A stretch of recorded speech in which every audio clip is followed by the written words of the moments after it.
Welcome, everyone, to this month's Caregiver Solutions. Thank you for being here with us. I am Dana Cameron, Client Services Manager here at Vantage Aging. Today, we welcome Becky Hayward from OSHIIP, the Ohio Senior Health Insurance Information Program. Becky is the Outreach and Education Supervisor for OSHIIP, the Ohio Senior Health Insurance Information Program, a division of the Ohio Department of Insurance. OSHIIP provides free, objective, unbiased Medicare information and assistance to people on Medicare in Ohio and their caregivers. Becky is part of the OSHIIP Speakers Bureau, which addresses issues pertaining to Medicare, including Medicare Parts A, B, D, Medicare Advantage, and Medicare Supplemental Insurance. Becky has a BA from Ohio Wesleyan University. Becky joined OSHIIP in 2006 and lives in Columbus, Ohio area. Welcome, Becky. Great. Thanks so much for having me, Dana. Thanks for having us here today to talk about this very timely, very important topic. Here at OSHIIP, we call it our Medicare checkup. And so that's how we'll go ahead and get started today. So Dana did a great job of introducing our program. It is OSHIIP, I often say, with a very careful P, the Ohio Senior Health Insurance Information Program. We are a federally funded program. So we are part of a network of SHIPs. So every state has a SHIP that gets federal tax dollars, and our mission is the same. We are here to provide free, objective, unbiased Medicare information and assistance for people who have Medicare. Obviously, we focus on people and their caregivers for folks in Ohio. But as I said, every state has a SHIP. Here in Ohio, we have this says hotline, but I like to call it a helpline. It's not a call center of folks. We are based here in the central Ohio area, available Monday through Friday to answer your Medicare questions. So if you are assisting somebody with their Medicare, this is a great resource for you, Monday through Friday, 7:30 to 5. We also offer virtual online appointments. So today we're using Zoom and Facebook, but we use a Microsoft Teams platform for our virtual appointments.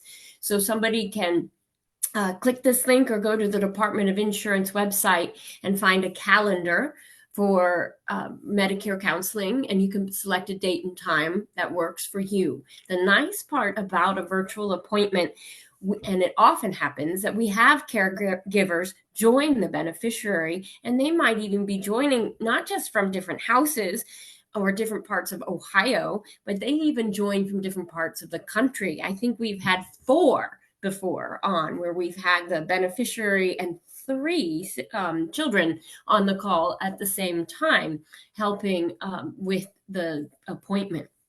As Dana said, I am part of a speakers bureau. I oversee a team of 6 folks who travel the state, who are doing Medicare talks. They do Medicare events. They provide our services. So we're always available for speaking after open enrollment. At this point in time, we are scheduled through December. And my other aspect of our program that we're very proud of is that we're a volunteer training program as well. So we provide education and training for people to be an OSHIIP Medicare volunteer counselor within their own community, within their own place of employment, their church, their senior center, their organization, whatever it might be. So that is also something that we do here at OSHIIP. And we have over 500 trained folks around the state who are able to assist with Medicare counseling. So let's move along and talk about what is Medicare. So it is a law, and it's federal health insurance for 3 largest groups. So you have to be 65 and older. You can be any age and disabled with 24 months Social Security disability. Also, you're eligible for Medicare if you've been diagnosed with end-stage renal disease or ALS, Lou Gehrig's disease. Those 2 diagnoses, there is not that waiting period that you would have with Social Security disability. But again, it's federal health insurance. It's administered by the Center for Medicare and Medicaid Services. And regardless of how you're eligible, everybody gets Medicare one of 2 ways. And I generally, when I do a talk, I'll ask folks how many people in the room have Medicare. And then I'll ask, do you know how you get your Medicare? So it is so important for caregivers to understand how a Medicare beneficiary gets their Medicare benefits, because it is different for everybody. And it's one of these two ways. And it's really important to understand which option that your beneficiary might have. So looking here, we have the pieces of the Medicare puzzle, if you want to say that. It's also, I like to say, it's your Medicare cards in your wallet. So what cards in your wallet do you use for your Medicare health insurance? So we have an option 1, which is going to use the traditional red, white, and blue Medicare as the primary insurance. I've had people say that old-fashioned Medicare is what they call that. That is what they use. They have secondary insurance that might be from where they worked. Maybe it is a private MedSup policy, which we will discuss, or maybe they have Medicaid. They have low income, low resources, and they're eligible for Medicaid. Then you would have a third card in your wallet that you use for prescription drug insurance. This or is kind of small. If it was me, I'd make it huge. I'd make it bounce and pop out there saying, or, you're going to replace this option 1 with a Medicare Advantage plan. Medicare Advantage is Part C. It's going to be your Medicare A, your Medicare B, so your hospitalization, your medical coverage, and your prescription drug insurance, all wrapped into a package, a Medicare Advantage package provided by a private insurance company who contracts with the Medicare program. So we are going to break those down here this afternoon and then talk about what you need to do during Medicare open enrollment. Just a quick review of the different parts of Medicare. When I talk about Part A, Part B, what does that mean? So when somebody is eligible for Medicare, either at 65 or due to disability, ESRD, ALS, they go on Medicare A and they go on Medicare B. So we have 2 parts. They apply through the Social Security Administration, or if they're disabled and already receiving the benefits, they'll get that in the mail, their Medicare card. It tells them they have A, it tells them they have B, and this is an example of a card that they're going to receive. So Part A is the hospital portion of Medicare. It pays for inpatient hospitalization. It pays for inpatient temporary skilled nursing care, home health care, and hospice. So think about it as places, although hospice is the care of hospice, but it is going to be paying that inpatient. When we talk about skilled care under Medicare, it is temporary skilled care. So it happens after a hospitalization and you're getting some type of rehabilitation to treat or take care of that issue that you had in the hospital. And it's temporary, meaning that you're going to get better and you're going to go home. Long-term care, nursing home care is not a Medicare covered service. That's not something your Medicare or Medicare Advantage is going to pay for. Everything else is going to be under our B portion of Medicare. So this is where our doctors are paid. This is anything outpatient like tests and MRIs and x-rays and outpatient surgeries. All of our preventive benefits are under B. And if you need to order durable medical equipment, that is the portion of Medicare that pays for that aspect. Regardless if you have Medicare Advantage or traditional red, white, and blue Medicare, this is the coverage, A and B. Medicare Advantage has to provide the same coverage that Medicare provides, so they're going to provide this hospitalization, home health, and all of that as well. We also have costs when it comes to Medicare. It was never intended to be 100% coverage with no cost to you. There are costs. We also look at things in Medicare's world that they call medically necessary. So the law excluded some items like dental and vision and hearing and exercise benefits. That's not something under the traditional Medicare program. That's going to be under our Medicare Advantage programs, or maybe you purchase through another insurance product. It's also not covering you outside of the U.S. So if you're fortunate enough to travel somewhere warm or take a nice extravagant trip to another part of the world, your Medicare health insurance isn't going to cover you in a different part of the world. So those are just the overview of Medicare coverage. That does not change. All right. What does change with Medicare is the costs. And I know we want to talk about 2025, but we don't have costs for Medicare program for 2025. Generally, we see the costs late October in November because they wait for all of the third quarter costs to come in. So we usually get those in October, late October or November. Honestly, I hear them on the news before we get them. So we don't get any special treatment on this. It's something that is generally announced through the news. So when we talk about Part A, that is something we get premium free because we qualified for it through our work record or maybe our spouse's work record. So it is premium free to most of us. Costs are only going to be subjected based on that inpatient hospital stay. So you have a hospital deductible once you are admitted to a hospital. You have some copays depending on how long you're in the hospital in that benefit period. And then you have some copays in a skilled nursing facility if you are there for more than 20 days. Part B is what everybody pays for. So when you go on Medicare, everybody pays $174.70 at least. It's per person. So there isn't a family program under Medicare. So that is something, if you are caregiving for somebody, is understanding what their Part B premium, how they pay their Part B premium. And most folks pay for it through a Social Security benefit that they receive, and it's deducted from that benefit before it is deposited into their bank account. Some people may privately pay this because they don't get a Social Security benefit. So, but everybody pays at least $174.70. We have higher earners who might pay more. Maybe you missed Part B when you were first eligible and you didn't have active employer health insurance when you were eligible for the program. You might have gotten into Medicare late and gotten a late enrollment penalty.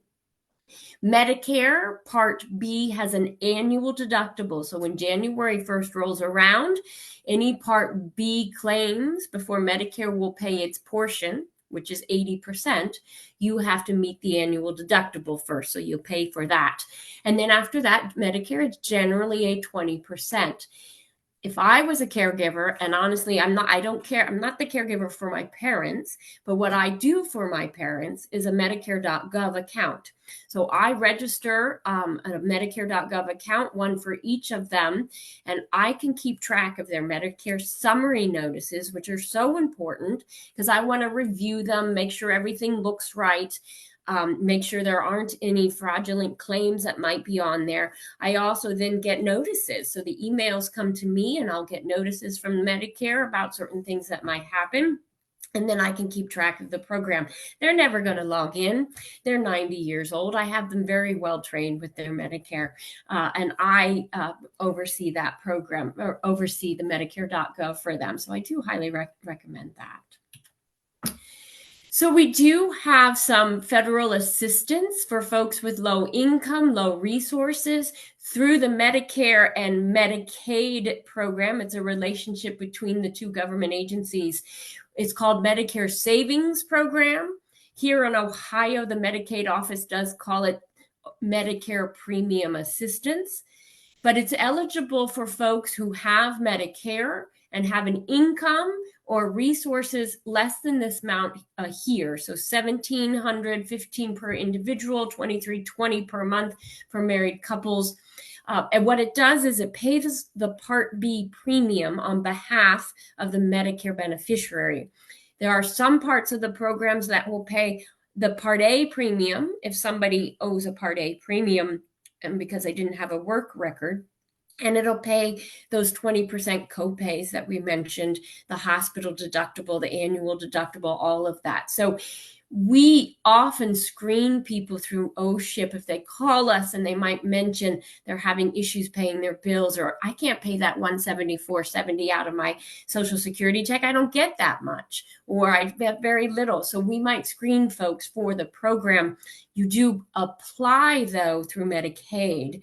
You can apply at a local office, or you can apply on Medicaid benefits website, or you can call their hotline to apply. But certainly inquire if if somebody is having issues or might think that they're eligible for this program.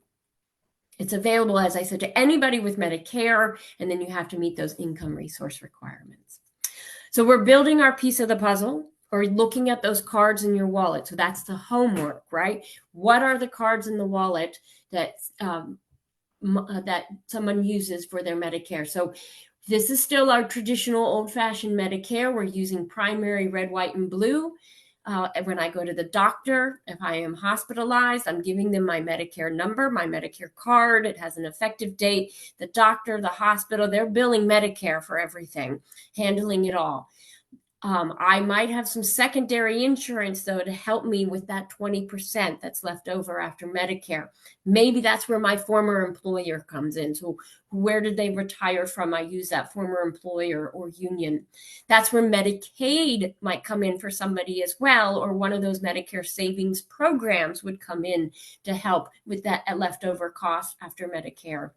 What we're going to talk about just quickly is Medicare supplemental insurance. Maybe that's the second card somebody uses, and they may have it and may not know it because you don't necessarily have to show it at the doctor's office. This is private insurance that is standardized, and it coordinates with original Medicare. It's going to say it on the card that this is a Medicare supplemental insurance. It's also called Medigap. It's also called MedSup. And it'll probably say a letter. It's a plan with a letter, plan C, D, G, F. And that is what the card is going to say. There is no annual enrollment for a MedSup, Medigap policy. Somebody buys one of these policies when they are generally first eligible for Medicare B and over the age of 65. They pay a monthly premium for this plan. The plan does not change annually. It does the same coverage for the rest of their Medicare life. And the reason I say they may not know they have it, as I said, is one, they don't get bills. They don't get, they only get statements, and they don't generally show it at the doctor's office. What happens is Medicare bills, or the doctor bills Medicare. Medicare pays its portion, and behind the scenes, Medicare is going to send the claim to the supplement, and then the supplement's going to pay its claim. So if you look at a Medicare summary notice, one of the items that says on the summary notice is, you may owe this amount, and then there's a little letter that says, we sent this to your insurance on file. So that's a nice policy there, because you are not exchanging money at the doctor's office. You're not giving somebody a copay. You are letting the two insurances work together to pay your Medicare bills, your A, your B bills. As I said, there's no annual enrollment. So when we talk about Medicare open enrollment, we're not shopping around and changing our Medigap's policies. This is something that we have chosen, and we pay that premium, and we use this policy. They don't have a network of doctors, so I don't have to worry about whether my doctor is going to be in network, and I don't have to worry about going to getting prior authorizations or referrals under this plan. So if the person I am taking care of has Medicare and a supplement, I don't have to worry about checking with the doctor first to see if they take my insurance. I'm going to tell them I have Medicare. They're going to bill Medicare as Medicare states the rule is, and you don't need prior authorizations and referrals. So the third card in our wallet is somebody who has prescription drug insurance with this option. So they're using red, white, and blue A and B as primary. They have a secondary insurance to help with those A, B, and D costs. They don't change those. They let those go. They go from year to year doing the same thing as we saw, hospital, medical, and all those costs that apply. What we want to look at and discuss next is prescription drug insurance, or Part D. This is something that we want to review annually and potentially change annually. It is offered by private companies who contract with the federal government, with Medicare, to provide this option. So you get it that of the two ways. So that first puzzle right at the beginning, you're getting it as that standalone prescription drug plan, or it's wrapped into your Medicare Advantage plan. You have Part D. You get it generally when you go on B for Medicare. So when you're eligible for Medicare Part B, you're eligible to get the D program. Everybody can get Part D, but not everybody needs it. So maybe somebody has prescription drug insurance from where they retired. So if you have prescription drug insurance from where you retired, you don't need to use Medicare's open enrollment because you have retirement insurance, you have retirement prescription drug insurance. You can ignore all that mail, all of that news, all of that marketing out there because you have retirement insurance and open enrollment doesn't apply to you with the Medicare program. Maybe you have VA, TRICARE, your retired military, your retired federal benefits. Medicare open enrollment does not apply to you because you're not changing your prescription drug insurance, and you're probably not changing your health insurance either because you're keeping your retirement health insurance. But if you don't have that option, you can use the Medicare open enrollment October 15th to December 7th to compare plans, change plans, enroll plans, or maybe drop them all together if it's something that you just don't want to have anymore. And any changes you make during this open enrollment period take effect January 1st. And we do that. You can call OSHIIIP. You're not alone on that. We are here for you to assist that. Or you can do it on Medicare.gov. You're going to put a zip code in there. You're going to put your prescriptions in there, and you can do a comparison. If you have a Medicare plan, mymedicare.gov account, your prescription drugs will be in there, and it'll be an easy comparison to do because all of those will already be in there, and you can look at what 2025 plans will be for you. Let's talk about a couple changes coming up and what has happened in the past. So just reminding folks that in 2023, we did see elimination of co-payments for some of the vaccines that are covered under Part D. So what vaccines are covered under Part D? Shingles. Your shingles vaccine is a Part D medication. So if you're going to go get a shingles vaccine, you have no copay for it. And the D portion, your Part D plan or the Part D plan of your Medicare Advantage is what's billed and pays for that. No copay to you, both shots. If you are getting RSV, that is also a Part D or maybe a Tdap vaccination. Our flu vaccines, our COVID vaccines and boosters, those are under B, the B as in boy portion of Medicare, but the other ones are all D. Insulin co-payments are $35 per month. They need to, one, be covered by your Part D plan. So remember that. To get that $35 copay, they need to be covered by your Part D plan. So that is a reminder to pay attention to any changes with your Part D plan, making sure your drugs are covered. And it's a 1 month supply. That's the other point there. That is $35 for a 1 month supply. In 2024, they expanded our Extra Help program for Part D. This is out there for folks with low income, low resources. It's higher than Medicaid. Again, we screen it at the OSHIIIP hotline. I think I have a slide on that with some of that information. It also eliminated our 5% catastrophic. So previously, people who were in Part D went through the donut hole, and then they had a catastrophic limit of 5%, and that could be endless in a calendar year. But this year, we saw a cap, which would put it about $8,000 for folks. Next year, this is the big news for 2025, the maximum out of pocket for everyone, if you have high drug costs, will be $2,000.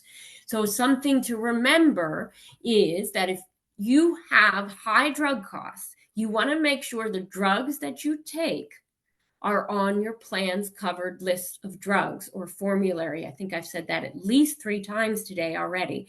It is so important that the drugs that you take are on your plan's formulary. And here's a reason why.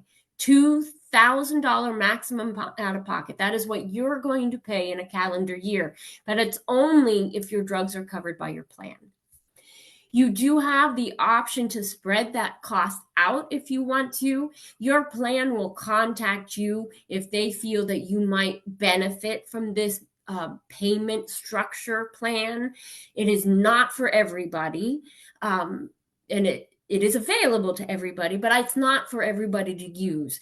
What it does is going to spread that $2,000 cost out over the calendar year, so you're not spending it right up front. So if you find yourself spending $2,000 on covered medications, within that first 3 months of every calendar year, you may want to look at doing a payment plan. If not, you just still spend $2,000 and then the rest of the year is zero. So it is an option that you could look at for 2025. It also applies if you have a Medicare Advantage. All of this still applies if your Part D is through your Medicare Advantage. Costs for just the Part D plans this year, we only have 14 available. I've been with OSHIIIP since 2006 when Part D started, and we had over 60 plans at the beginning, and we're now down to 14 prescription drug plans available statewide. So you can see how important it is to compare the options to make sure you're still getting the best value for the prescriptions that you take. They all have premiums, but we still have one out there that's zero premium. It doesn't cost anything to have the insurance. They all have a deductible, and they all have that $2,000 cap. So really what you want to do is make sure the plan covers your drugs, right? So that you can get the best cost in premium to cover your drugs because you've got that $2,000 out of pocket. All the plans have a different cost structure. You want to review your annual notice of change or your explanation of benefits that you get from your Part D plan every year. And you can contact OSHIIIP, or you can go on Medicare.gov if you need to compare those plans. What we do when we look at Part D plans, we're looking at all possible costs. So we want your prescription drugs, the dosage that you take, the frequency that you take it. We're putting it into Medicare.gov so that we can find the plan that's going to cover those drugs at the best cost at the pharmacies that we like to use. And that we're picking the plan that's going to do it all most cost effectively. So it's so important, again, to make sure your drugs are on your plan's formulary, right? Medicare.gov or OSHIIIP to do that. Here's my slide on the extra help. So this is administered through the Social Security Administration. It's a federal program. It's available nationwide. We can be your fingers on the socialsecurity.gov website and apply for you. It is available to anybody who has Medicare. Even if you have a retirement Part D program, you can still use the extra help through the federal government to keep all of your copays even lower. So $2,000 might still be a lot of money for you. Maybe you're eligible for extra help and you can get that cost further down. So do inquire at OSHIIIP if you have questions about that. All right, here's our third time. So we talked about traditional red, white, and blue Medicare, the supplement, and drug insurance. Remember my or, the big or between the two. This is going to be option 2. Let's take a look at Medicare Advantage. Medicare Advantage is Part C. So when people say, where's Part C? This is Part C. A is hospitalization, plus B is medical, plus D is drugs, is going to give us Part C. Part C is available to anybody who is enrolled in both A and B. They live in the planned service area, so generally you're looking at your zip code and the county where you live.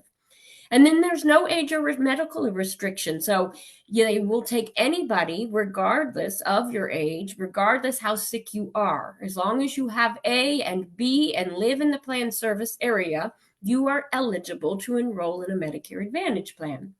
But remember, it's an alternative way to getting that red, white, and blue old-fashioned traditional Medicare. You still have it because you have to have A and B, but what's happening is it's basically going to sleep because now it's contracting with this private company that's going to replace the traditional government benefit. So one of these private companies and one of these Medicare Advantage plans, you have a variety of options that you could choose from. You have HMOs, which are health maintenance organization. These plans require you to use network providers and suppliers only for it to cover any of your insurance. There's nothing, if you go out of network, the insurance does not cover you. The preferred provider organization is another plan option that you could choose from under the Medicare Advantage, which gives you some in and out of network privileges. You get a better cost staying in network, but there could be some out of network privileges as well that it will pay for. We also have plans out there for special needs. Maybe it's a chronic condition that you have. You have a heart condition, you have diabetes. I think we have one this year for somebody who has end-stage renal disease. You might be eligible for a special needs plan, which is still just a Medicare Advantage plan. So it's still replacing your Medicare, original Medicare. It's still either an HMO or a PPO, but now it's adding that third element. You might be eligible because you have a chronic condition. Maybe you're eligible because you're low income. You have a Medicaid program. So that is another option with these Medicare Advantage plans. See where I'm going with this? You have a lot of options for a Medicare Advantage plan. I think at least last year, Summit County in Ohio had the most choices in the whole country. So yay, number one for something there, right? I don't know if that's a good number one, but they had the most options for Medicare Advantage for Summit County. So there's a lot of choices. So what does that mean? We are well over 100 possible options depending on the situation. Medicare Advantage Part C, I mentioned earlier, must cover all the same benefits as traditional red, white, and blue Medicare. So you still have all that inpatient hospitalization, skilled nursing care, home health care, hospice, doctors, outpatient, preventive benefits, all that we saw on that first slide. The difference is they can structure the costs differently. So they can also tell you what network to use, what provider, what hospital, what supplier, what pharmacy. They can tell you you need to see a referral. You have to have a prior auth before you get something done. They can have premiums. They may have no premiums. Their copays are going to vary. Copays for a provider, specialist, copays at the hospital, copays for lab tests. So they can structure all of that differently than the traditional 80-20 that Medicare does. Some of them do the traditional 80-20 like Medicare does. Most of them have Part D included. So make sure if you want prescription drug coverage, you get one with Part D included. It'll still have that $2,000 max for prescription drug insurance. Medicare Advantage generally has a maximum for the A and B costs too. So you'll have $2,000 on drugs, and maybe your medical max might be $4,000. So that is something you would look at when you look at these plans. To shop for a Medicare Advantage plan, you want to first look at your provider network. You need to make sure your network of providers and hospitals that you want to see are in network, okay? The second thing you want to make sure you look at are the drugs, right? You knew I was going to say that. You want to make sure that the drugs that you take are on the plan's formulary because that's important as well. After that, you want to look at the cost of the product. And then the final thing that you should look at when you're looking at Medicare Advantage plan are the added value benefits that they sell with these products. That is what they're promoting online or promoting on TV or on the radio or sending you in the mail. The added value benefits like vision, dental, hearing, over-the-counter cards. We'll talk about it again. But that should be the last thing you look at with a Medicare Advantage. You want to make sure network, drugs, all costs, and then you look at added value benefits. In 2025, this is just a nice stat that somebody put on there. The average monthly premium for Medicare Advantage is $15.51. So Medicare Advantage upfront premium costs a lot less than a Medigap policy, but that's not the only cost somebody looks at. They need to look at all the other costs that are under a Medicare Advantage plan, all those other costs that are there, all right? We had 224 this year. That's statewide. You have most of them in Summit County, but 224 Medicare Advantage available statewide. We went up. Who knew that we could go up? More than 2.5 million people on Medicare in Ohio have access. That's pretty much everybody, to a zero premium Medicare Advantage. So they are heavily marketed as, this is zero premium. I've seen the ads. Zero copay, zero. There's always fine print. So do pay attention to all the other costs. It's so important. And they are different. So I think here it is. Here's my slide. What are they selling, right? They are selling all of these added value benefits. They're trying to get your business to get, there's a lot of plans out there. A lot of different companies sell a lot of plans. There's a lot of brokers. Most of the ones that we see on TV are national third-party organizations. So they are nationwide promoting this, and you may not be eligible for it where you live because this is a nationwide call.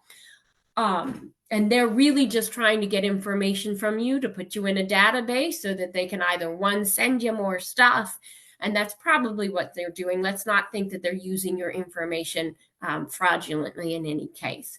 But they're trying to get you to call them. And they're promoting the dental, the hearing, over-counting, vision, fitness benefits. If you have a Medicare Advantage plan currently, I can guarantee you, you have these options in your Medicare Advantage plan as well. And you need to look at your explanation of benefits or your summary notices or your get the information about those benefits and use those added value benefits that are available to you. We often say here, don't call the number on the television. At least not one of these. These are national numbers trying to get your information. So during open enrollment, it is so important. The very, very first step is to know, this says options, know what you have. Review your current insurance. What option do I have? What option does my mom have, my sister, my aunt, my grandma? What option are they using? Which cards? Then you want to pay attention to the mail from that insurance company. You're looking for their annual notice of change. You're looking for any information from that company about your plan for next year. You're going to then review with yourself. If I have Medicare Advantage, are my providers still in network? Are my drugs still on the plan's formulary? Do I know all possible costs next year? And am I aware of any added value benefits that are in the program? If I'm happy with all of those, everything is good, I'll probably stay on that Medicare Advantage every year.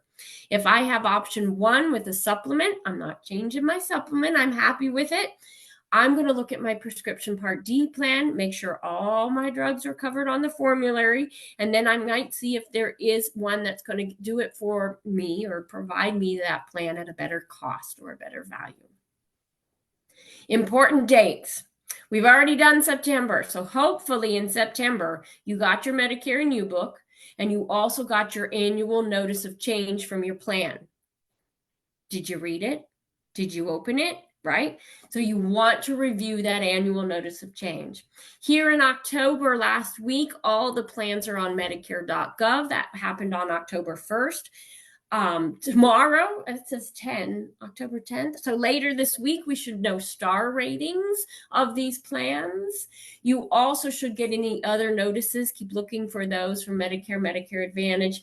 Open enrollment begins October 15th. So a week from today, if you want to make any changes, it can begin next week, October 15th.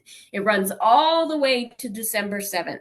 Do you know how many people call us on December 7th wanting to do a plan comparison and change? And you're like, you know what? This is probably not the day to do it. So try to be proactive and look at it and pay attention. If you get it done early, even more bonus to ignore all that stuff that's out there during open enrollment, except for us, but all of the other. And then any changes that you do during open enrollment is going to take effect January 1st. My last slide here, and I'm going to just stop. So we are going to review some of our enrollment periods. We have an initial enrollment period for folks who are new to Medicare. It happens, it's 7 months around your eligibility of 65. So you can join a Medicare Advantage, you can join Medicare Part D, you can use that initial enrollment period. We're at open enrollment period for this month, October 15th to December 7th. We can change any plans, join a plan if we never did or would like to join a new one, drop prescription drug or Medicare Advantage. We're not using this time to drop or change or compare Medigap policies, just Part D and Medicare Advantage. Anything we do happens January 1st.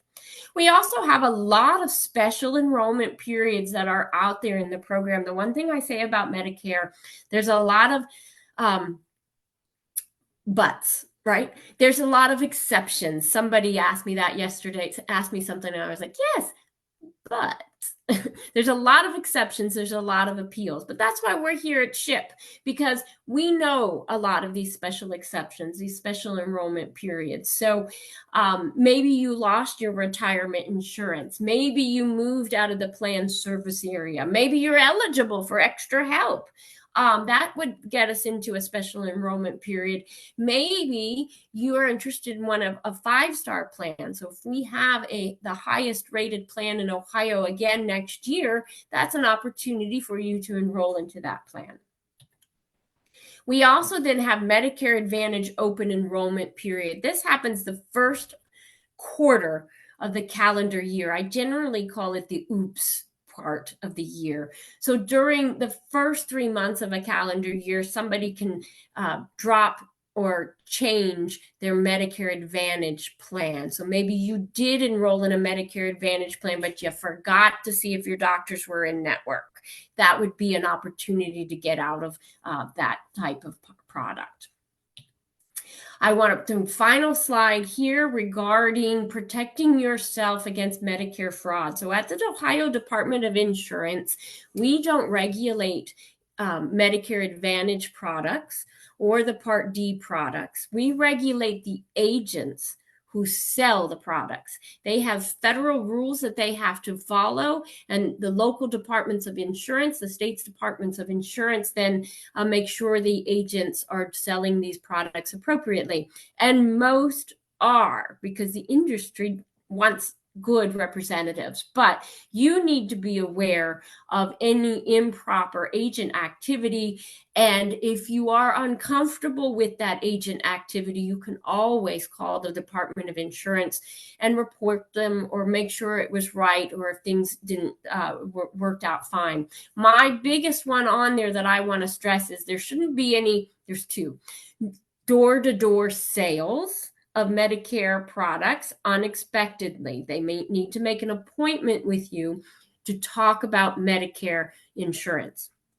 Also, nobody should represent themselves as from Medicare. And if there's ever a sense of urgency, like they say, you need to do this now, or you're really missing out. If you don't do something, you're going to miss out. We all know if there is a sense of urgency to something, most likely it is not right. And they say that anyways with scam. If there's a sense of urgency that you have to get this done, we know October 15th to December 7th. If I look at my plans, know what I have, I know what I need to do during open enrollment period, and I won't have that sense of urgency.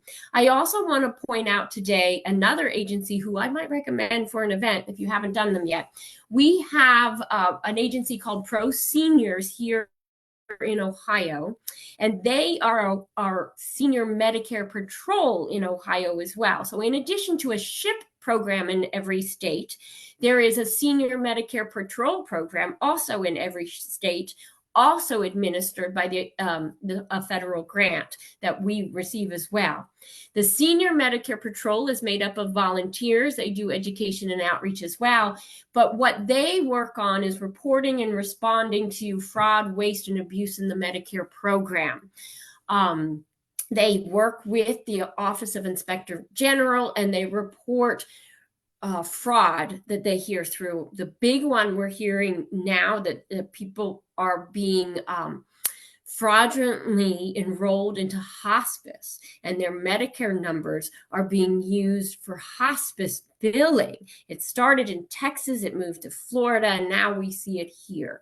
Again, this goes back to a person may not be being charged for it. They may not even be aware that it's happening. But if you ever needed something in the future, Medicare might deny the claim because they're going to say, well, we thought you were on hospice.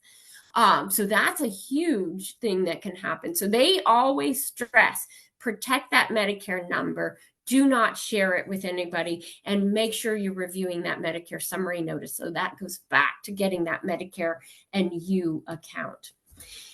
This is a great slide. So if you ever were in person with us, we provide our own Medicare 101 document. On the back side is a whole list of resources and phone numbers of people that we work with. Here's our phone number, our email address. We have our website, the link to our virtual counseling appointment. We work very closely with the Social Security Administration, and Medicare.gov is always there 24 hours, 7 days a week to help with any questions that might occur in the middle of the night, maybe. All right. So that does conclude today talking about Medicare open enrollment. I can take any questions. Thank you, Becky. I knew I was going to learn a lot, but I was even surprised by a few things. So thank you for all of that information. I know that having, talked to family members who have gone through enrolling onto Medicare, it can be a really stressful time. Open enrollment can be a stressful time when you're trying to select the best plan for you. So I really appreciate that this is in place and people like you do this work to help people navigate that. I know when I choose my own insurance at work and choosing plans, that's overwhelming, and that's only usually like 2 or 3 choices. So this is this is a lot bigger, Right. Thank you for the idea for pro seniors. Also, I'm always looking for speakers, so thank you for that. That was good information to have too. I had never heard of the hospice fraud. Yeah, had not heard of that. That is kind of amazing. I see that we don't have Facebook questions right now, so I have a few. So I liked the clarification on extra help. I think a lot of people don't necessarily know about that, the extra help program, and that you all can assist them with that. I have given information to clients. I am a social worker by trade, and I have given that information to clients. So that's really good to know. Thank you for that. And I have gone to some information sessions for Advantage plans, and I thought we had a lot of plans in this area, but that really confirms that that Summit County has several. That's interesting. Do you have an idea of why that would be, or just? I think some of it is, so there's always been and I'm from that area, so you have 2 sets of regional hospitals that have their own plan, which is kind of abnormal, right? Yeah, so that's not around. Even in Columbus, we only have 1 hospital system that has their own plan. So, okay. but you have that, which already adds to it. And then I think you are so close to Cuyahoga County, which has the largest amount of Medicare beneficiaries, period. So I think that kind of, it just is a large group of people. And Medicare Advantage, Part C, has been around since the late 90s, and that area was one of the original ones. So a lot of those regional plans have been around for a long time. So I think it just then brought in more companies and more. So there's at least 2, maybe 3 even regional. So like you have them up there that if somebody moved to Columbus, they wouldn't have that plan here. Yes, exactly. Yeah, that makes sense. Okay. And then I did have a question about the special needs plans. You Mhm. had said there were some. So how does one go about seeking that out if they're looking for a specific? Um, Yeah, so everybody's Medicare in U book. mm-hmm. Now again, Medicare.gov does help too. Okay. So again, you put your zip code in there. You can even filter to just the special needs plan that you want. But the Okay. Medicare and You book does list special needs plans in the back, and then it says what the special need is.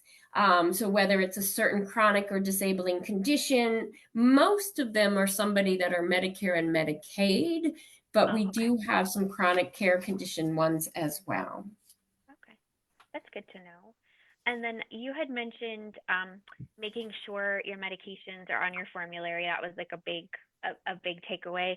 Um, do you recommend like someone taking a list or something to their doctor if say they're being treated for diabetes and they're working with their different insulin? What do people typically do? Because of course, we can't expect doctors to necessarily know what your insurance covers. That's the hardest part. What would you recommend, or do you have a recommendation? So a lot, sometimes a pharmacist could help with that. Again, Okay. that's one of those chronic special needs plans might come in. When we talk about insulin, again, it's going to probably be a certain brand. Mm-hmm. Um, there are some prescription drug Part D plans or Part D of Medicare Advantage plans that do it's called a medication management. They manage the medication, like they'll review the list and make sure Oh, everything is right. So it's an actual aspect of the program that their pharmacist will look at it to make sure that everything is right, or can it be done differently. So there is a medication management, and I can't think of that third term on there, aspect of the Part D plans, even through a Medicare Advantage plan as well. okay. Okay. Well, thank you so much. Sure. I'm sure I'll think of more questions, but I will probably just rewatch it and get those answered. Thank you so much for this information. So thank you for being with us today, and I hope everyone will join us next month. Also on Tuesday, November 12th, our topic will be cancer navigation services. And then we also have an in-person event that will be at Sippo Lake area. It's the Exploration Gateway, and that's on Thursday, November 14th. And we will have more details coming up about that, so stay tuned. And I hope everyone has a good rest of their beautiful afternoon. Thank you. All right.